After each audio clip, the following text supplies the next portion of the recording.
friends, and how's everybody going? We've got the Rebel Show here, and we're living up this summer. So I hope everybody's doing great. I'm doing great. It's a good week. We just had July 4th, celebration of our independence. It's one of my favorite holidays. And we have so much in our history to be thankful for, and so many people to be thankful for. And, one thing I wanted to talk about is America great? Some people tend to not think so. There's a few politicians out there who are campaigns on America was never great. There's quite a few of them. America was never great. Nothing great ever came out of America.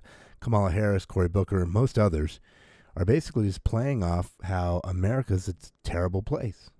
And we've done horrible things. There's atrocities everywhere. And it's too bad because, some people think the theme MAGA, which is Trump's theme, Make America Great Again, is referring to returning the United States to the slavery era, or when the African Americans didn't have any rights, the slaves,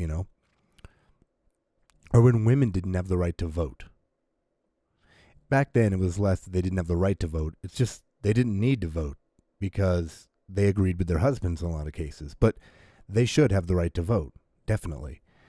And so people that believe that the Make America Great Again tag is about returning America back to a place where we didn't have as much civil rights as we do now, is taking a lot of things out of context that actually led America to become great, President Trump's intention with that theme was never to move backwards to bad times in the country. But he wanted us to look to the greatness that America had accomplished so far, systems that work for the average citizen. First and most important is the religious freedom. That's the main reason America was even founded, was on religious freedoms, the ability to come and worship as you wanted without having to have a pope or a king dictate what you did.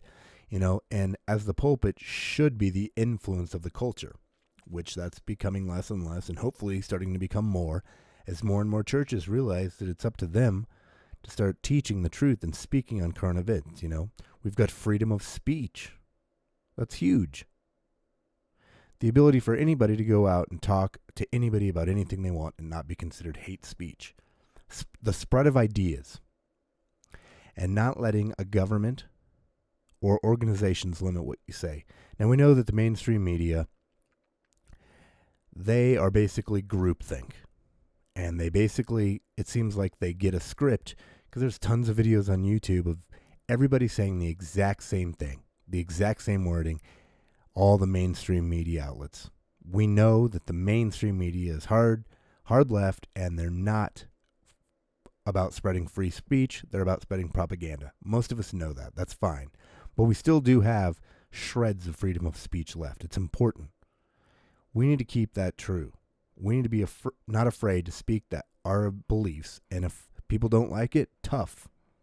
They can go cry in their little happy space. America has due process, which is important because we just can't be kidnapped, taken in, and imprisoned. There's a system that allows us to have rights and to be put in position to where we can be put before a jury of our peers. And that's another important topic to make, is that people always complain about jury duty and they hate it and they just want to get out of it, right? Well, how would you like to be the guy that needs the jury? And you hope that the good people aren't just trying to get out of it, right? It's our duty. It's something we should be proud of. If I ever got called, I'm going to be proud of it. I'm going to do the best I can. I'm going to go in and be the impartial jurist and say, because what if it's me one day? I want the best people possible. And if they try to get out of it, I'm left with who knows what kind of people, right? We have the separation of powers in America. And that way you don't have a judge, a lawmaker, and a jury in one person. That's tyranny. That's what we saw through most of history on this planet, is that type of leadership. We're a republic, so we vote people in to represent our views. We need to make sure we're doing that as close to our views as possible. You're probably not going to get someone that's perfect, but as close as possible. We used to have systems in our country that we could be proud of. We used to have low national debt. We had a solid economy under Ronald Reagan, and that's back when the government was trying to regulate every step of our lives. We just got to live free. That's what we're talking about. Not being regulated for every little thing that happens. In California banned straws because I read that it killed 70 million animals a year. It's a lot of animals for straws to kill. That seems a little high. And where are all these animals that are dead now? But either way, they're regulating straws. So unless you have alcohol, if you have an alcoholic drink, you can have straws. That's no problem, right? And they also serve you your beverage in a plastic glass in a lot of cases. So plastic glass, plastic cup, right? So it's really plastic that's the problem, especially straws. But they're regulating everything you can do. That's not freedom, One of the other great things that America did is we landed on the moon under President Nixon. And, as great as landing on the moon was, I think the more valuable thing to get out of that, which the president now wants to go back to the moon and even Mars, is the technical innovations that come from that type of research. There's a lot of things we got and are still getting through the military and the free market researching how to make things to move to space. I think those technological aspects over the period of time create a huge thing, a huge amount of new technology. And if we were a nation that was poor, we couldn't afford these new things. I mean, we have cell phones that are way more powerful than the ships that even took the people to the moon. The iPhone, more powerful than the ship that they flew on, the spaceship they flew on. It's amazing. President Lincoln saved the nation and finally freed the slaves. That's not great. I think that's pretty great, Martin Luther King Jr. took a stance on race relations and agreed that all men could come together and unite. We need that message again. All men and women need to come together and unite as Americans. Citizens need to unite as Americans once again, the American taxpayer have aided lots of nations financially through our prosperity. This isn't talked about much anymore. The United States, that's us, the citizen taxpayer, is by far the largest single foreign donor. It outspends the next largest nation, which is Germany, by more than $10 billion. $47 billion in 2016, $46 billion in 2017. This accounts for around 1.2% of the budget, somewhere in there. We give a lot of money away. Part of prosperity is giving. You read most financial books about getting wealthy, there's a chapter on giving. And America gives a lot away. And we can only do that because we're a prospered, open market, free market state where we're allowed to buy and sell and trade and the government doesn't get involved. And we need to stay that way. There's some presidential candidates who want to change that. Trump wants to remind America about the good it's done and return to that focus. The good it's done. There's been some things that aren't good, but that's not what we're focused on. Let's focus on the good. A good nation can achieve much as a unified body of people. That's what we got to remember, is unity is what creates strength. In Genesis 11:6 says, "The Lord said, Behold, the people is one, and they have all one language. And this they begin to do, and nothing will be restrained from them, that which they imagined to do." Nothing will be restrained from them. It doesn't say nothing except this or nothing except that, but he's saying unity, people can do anything they need. We can solve the problems we have in the country, the world, if we unite as a people and aim to do them together.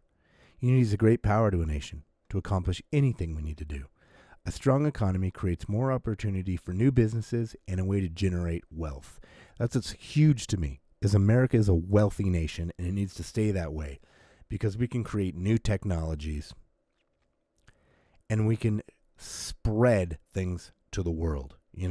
I know a business owner who has a business, who owns a bank in Uganda, and they give loans to the local businessmen, small loans, like $15, American dollars.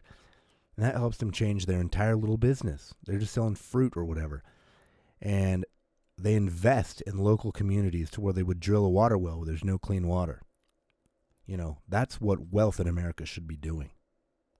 It's nice to have your jet and your nice car. That's okay. But really, our wealth needs to be kingdom building.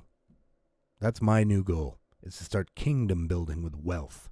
Develop wealth, not just to consume on myself, but to be able to share and build and help other nations, That's the whole goal of capitalism, is to bring people out of poverty.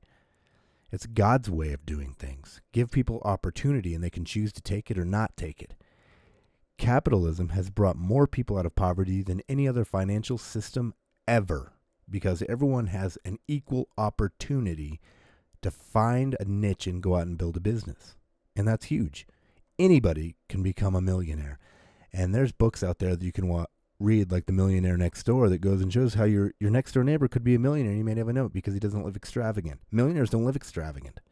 Millionaires live like average people. They just have assets, right? And with those assets is what we can use to start having kingdom building. And a poor nation can't help themselves or anybody else.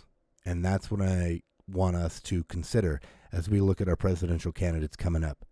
They want to tax us out of control. And that's my PG wording. But really, we can only sustain so much taxation. It needs to be the free market and not government controlling everything, and the free market, not government reaching out. I got through a quarter of my notes, so I'll have to do an episode part 2. But just keep these things in mind, that America is great, and let's think about the things that make it great, and not about our failures. Thank you very much.